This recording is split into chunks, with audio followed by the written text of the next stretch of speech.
I work at a gas station. We have strange rules. Working the night shift at a gas station isn't for everyone. It's quiet, lonely, and well, boring most nights. But the worst part? The rules. They're posted behind the counter on a laminated sheet of paper, and the manager made it clear I'm supposed to follow them to the letter. I thought it was all a joke at first, but after what I've seen, I don't laugh anymore. Rule number 1. Always keep the lights on, even when the store is empty. Sounds easy enough, right? But you don't know the power bill we're racking up. Sometimes people complain when they come in, saying the lights hurt their eyes or how we should be more eco-friendly. Trust me, I'd turn them off if I could. The first night I worked alone, I broke rule number 1. It was 3 in the morning, and not a single car had driven by in over an hour. The lights were buzzing and flickering a bit, and my eyes were starting to sting. So I decided to save some power and flip the main switch off. That's when I heard the footsteps. Not the usual shuffle of shoes against linoleum. These were wet and heavy, like someone dragging something with each step. They echoed from the far aisle, but when I looked, no one was there. I turned the lights back on, and the footsteps stopped.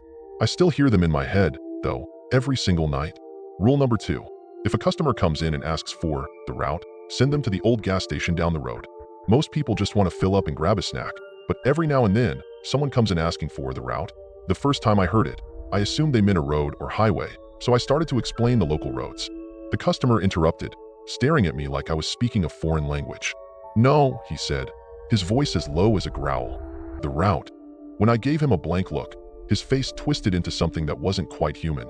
His eyes seemed to stretch, dark veins crawling up his face like roots. I told him to try the old station down the road, and he seemed to calm instantly, his face melting back to normal. He turned and left, but the door stayed open behind him longer than it should have.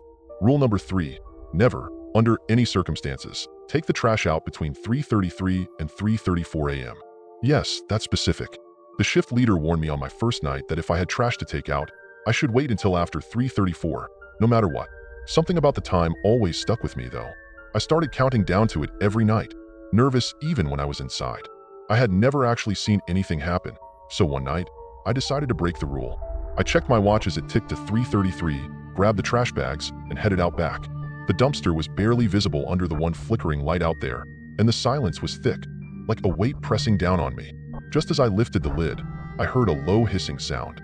I looked around, expecting to see a cat, but there was nothing. Then I realized the noise was coming from inside the dumpster. I slowly backed away, and the hissing turned into whispering. I couldn't make out the words, but it felt like they were crawling into my ears. Just as the watch hit 3:34, the sound stopped. I rushed back inside, slamming the door behind me. I haven't broken that rule since. Rule number 4.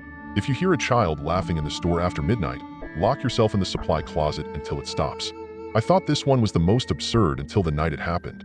I was stocking chips when I heard it, a soft, giggling sound, like a little kid playing hide and seek. It echoed off the shelves, bouncing around the empty store. I called out, hoping maybe a family had come in and their kid was playing in the aisles. No answer. The laughter got louder, closer, until it felt like it was right next to me.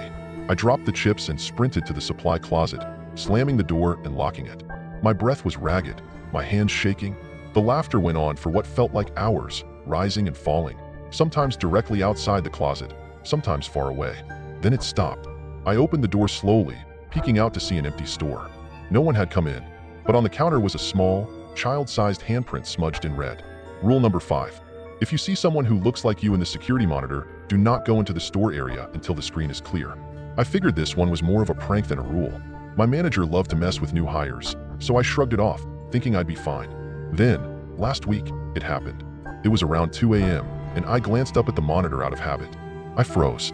There, on the screen, standing between the aisles, was me. Same uniform, same messy hair, same tired expression.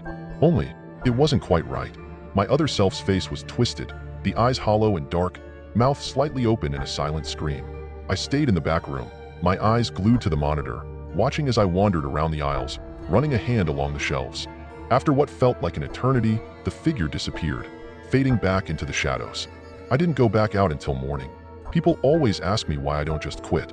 Truth is, I don't think I can. The manager never comes in during the day, and none of my coworkers will tell me who owns the place. I've tried calling out, tried sending in my resignation, but something always comes up.